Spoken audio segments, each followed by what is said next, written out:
Hello class 10th। आज के इस वीडियो में हम डिस्कस करने वाले हैं कि कैसे डाइजेशन होता है फैट का।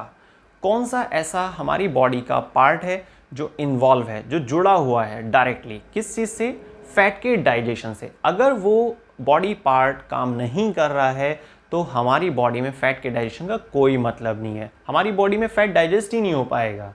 आज की वीडियो में हम ये सारे डाउट्स क्लियर करेंगे और साथ में समझेंगे कि क्या रिएक्शन है, क्या लोकेशन है जहां पर फैट का डाइजेशन कंप्लीट होता है। क्लास 10th की साइंस का important chapter life process.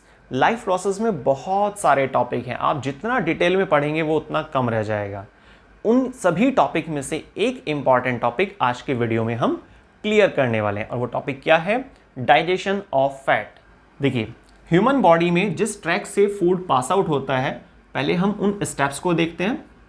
Oral cavity, first होता है oral cavity. Second food pipe. Food pipe का वैसे आपने एक और नाम भी सुना होगा, उसको बोलते हैं ईसोफेगस। ठीक है, फूड पाइप भी लिख सकते हैं, सिंपल है बिल्कुल। Next number third stomach, third number पे stomach. Next number four small intestine, small intestine. Next number पे लार्ज इंटेस्टाइन, छोटी आंत, बड़ी आंत, आपने इस तरीके से नाम सुना भी होगा। ठीक है, सिक्स नंबर पे आप डाल सकते हैं रेक्टम और लास्ट नंबर पे आता है एनस। देखिए, अगर थोड़ा ध्यान से देखेंगे हम, लार्ज इंटेस्टाइन के ही तीन पार्ट होते हैं, कैइकम, कोलोन, रेक्टम। तो रेक्टम उसी के अंदर आता है, पर फिर भी इसको अलग से लिख दिया जाता है, इसलिए मैंने यहाँ पर लिख दिया ताकि कंफ्यूजन ना हो। अदरवाइज रेक्टम लार्ज इंटेस्टाइन का ही एक पार्ट है। एनस एक टर्मिनल पॉइंट होता है जिससे कि बॉडी से वेस्ट बाहर निकलता है। ठीक है, तो माउथ से एनस तक का एक ट्रैक है जहां से फूड पास आउट होता है। अब इन सभी के अंदर तो फैट डाइजेस्ट नहीं होता।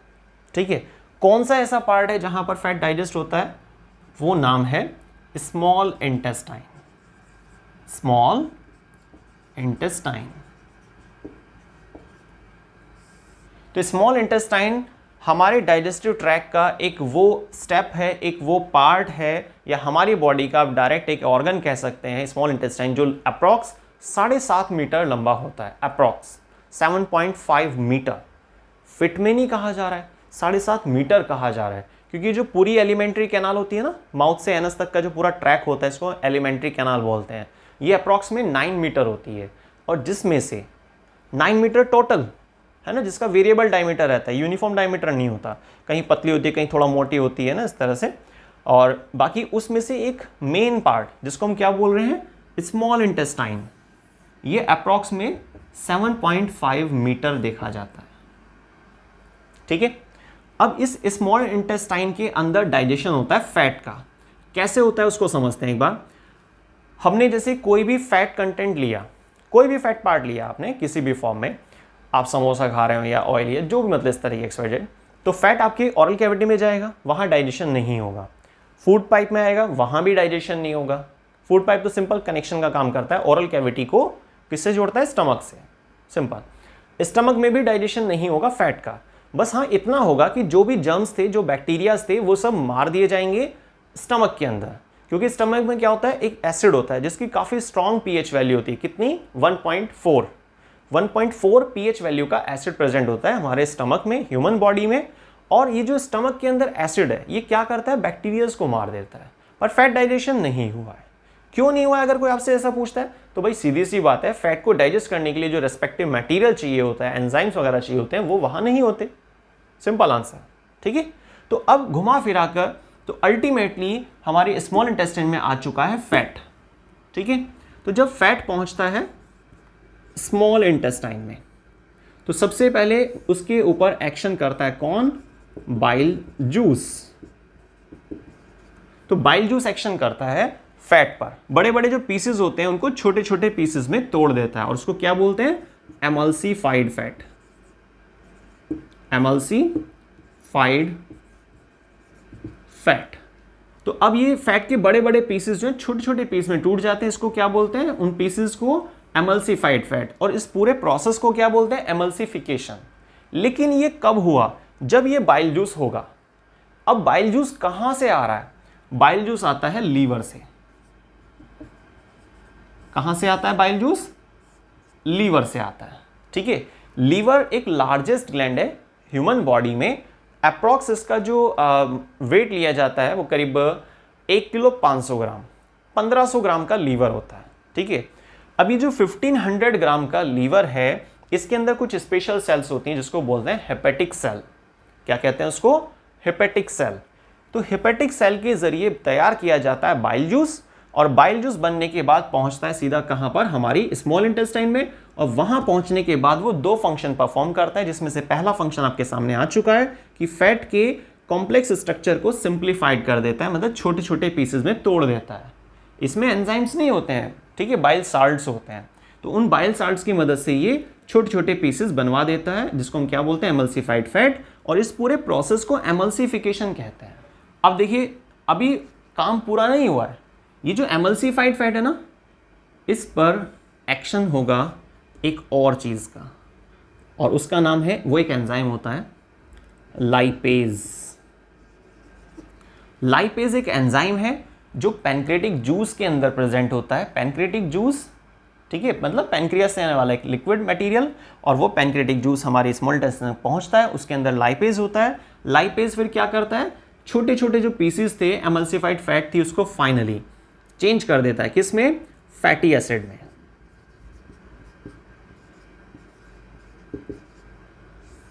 फैटी एसिड में।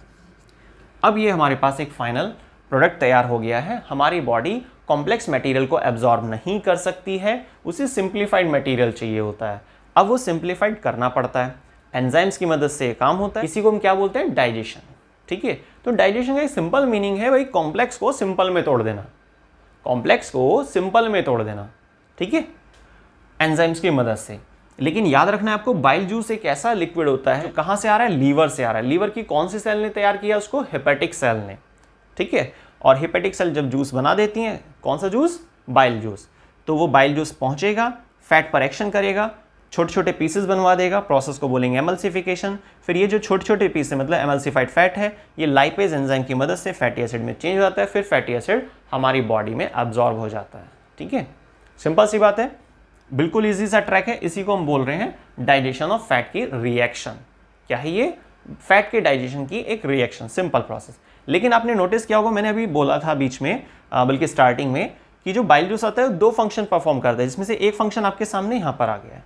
दूसरा फंक्शन क्या होता है बाइल जूस का, बाइल जूस का सेकंड फंक्शन बहुत इंपॉर्टेंट है।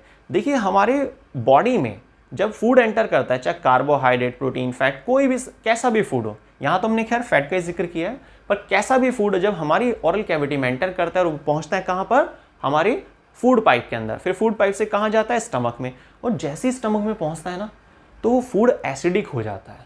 क्यों हो जाता है एसिडिक, वो इसीलिए क्योंकि वहाँ पर HCl था, 1.4 वैल्यू का। फायदा भी है, सारे बैक्टीरिया मर जाते हैं, लेकिन वो इतना स्ट्रॉन्ग एसिड है जो हमारी बॉडी को डैमेज कर सकता है। लेकिन स्टमक डैमेज नहीं हुआ, क्योंकि स्टमक में एक और चीज़ भी होती है, वो है म्यूकस। वो हम स्टमक की सेपरेट स्ट्रक्चर, सेपरेट वीडियो लेंगे, उसमें क्लियर कर लेंगे। पर बाकी आप याद रखना, स्टमक तो बच जाता है एक म्यूकस नाम की चीज़ के जरिए, फिलहाल के लिए याद रखना, ठीक है। तो अब बात ये कि जब वो फूड एसिडिक हो गया है और वो कहाँ एंटर कर रहा है, हमारी स्मॉल इंटेस्टाइन के अंदर, तो हमारी स्मॉल इंटेस्टाइन के अंदर उसको डैमेज कर देगा ना जैसे ही पहुँचेगा। पर ऐसा ना हो, उस एसिडिक फूड को न्यूट्रलाइज कर देते हैं। पर कैसे, ये जो बाइल जूस होता है ना, इसकी नेचर होती है basic. Bile juice nature wise कैसा होता है, प्रकृति कैसी होती है इसकी, बेसिक। तो फूड हमारा एसिडिक हो गया था, फैट वाला जैसे पार्ट पहुंचा है स्मॉल इंटेस्टाइन के अंदर, तो हमारी स्मॉल इंटेस्टाइन खराब ना हो, इसीलिए तुरंत एंट्री टाइम पर ही एसिडिक फूड, ठीक है, ऐसा फूड जो एसिडिक हो चुका है HCl की वजह से स्टमक के अंदर, और बाइल जूस मतलब बेस, तो एसिड और बेस मिलकर क्या बनाते हैं, साल्ट और वाटर, मतलब हमारी स्मॉल इंटेस्टाइन बच जाती है। यह रीज़न है, यही है सेकंड फंक्शन। तो याद रखिएगा, बाइल जूस की खुद की नेचर होती है बेसिक, तो एसिडिक फूड को न्यूट्रलाइज करने में भी काम आता है, क्योंकि एसिड बेस मिलकर क्या बनाते हैं, सॉल्ट और वाटर। यह क्लास 10 की केमिस्ट्री के चैप्टर नंबर 2 में आपको मिलेगा। क्लियर? तो आज की वीडियो में हमने समझा कि फैट का डाइजेशन कैसे होता है, कौन सी चीज़ें रिस्पॉन्सिबल हैं उसको डाइजेस्ट करने के लिए, और फाइनल प्रोडक्ट क्या होता है, इनिशियल प्रोडक्ट क्या होता है, एमल्सिफिकेशन किसे कहते हैं, हिपेटिक सेल क्या होती हैं, ये सारी छोटी छोटी चीज़ें। तो आज की वीडियो में बस इतना ही, मिलते हैं नेक्स्ट वीडियो में एक नए टॉपिक के साथ।